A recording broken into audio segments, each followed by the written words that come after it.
Okay, nakadating po sa ating kaalaman mga kaibigan na meron daw pong iilan na umiiyak daw po sa mga mainstream media at nagpipetisyon bakit daw po ang isang certain athlete ay tila baga naka-media blackout at hindi daw po nire-report ng mainstream media. Well, marami po kasing factors yan eh.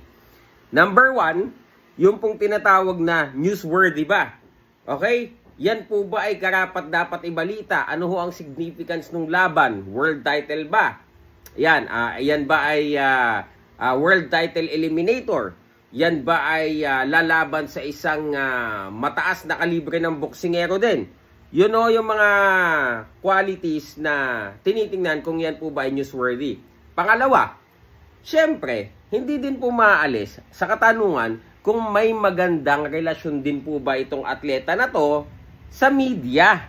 Okay? Kasi kung may reputasyon po ang isang atleta na binabastos niya, ito pong mga mainstream media, di ho ba?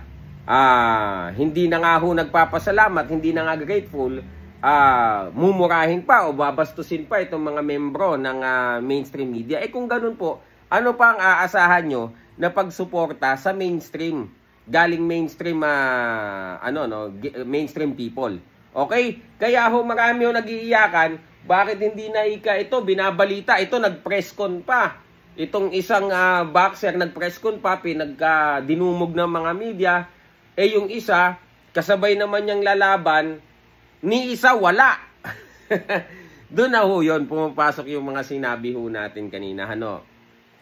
Para ho sabihin ng iba na, ito, mga na lang, mga vlogger na lang yung nag-a-update. Eh yun ho kasi, tanungin nyo ang inyong mga sarili, ano ho ba yung relationship na sinuklid din niya, ano ho yung ugali niya, ano ho yung kanyang pag-handle sa kanyang karera, at paano niya ho, tawag dito, paano ho ang relasyon niya sa, sa circle ng industriya ang ginagalawan niya. Yun ho kaya wag na ho kayo magtaka kung ang isang boksingero ay dinudumog, talagang pinipilaan para lamang ma-interview at yung ilan naman po ay nilalangaw na nga.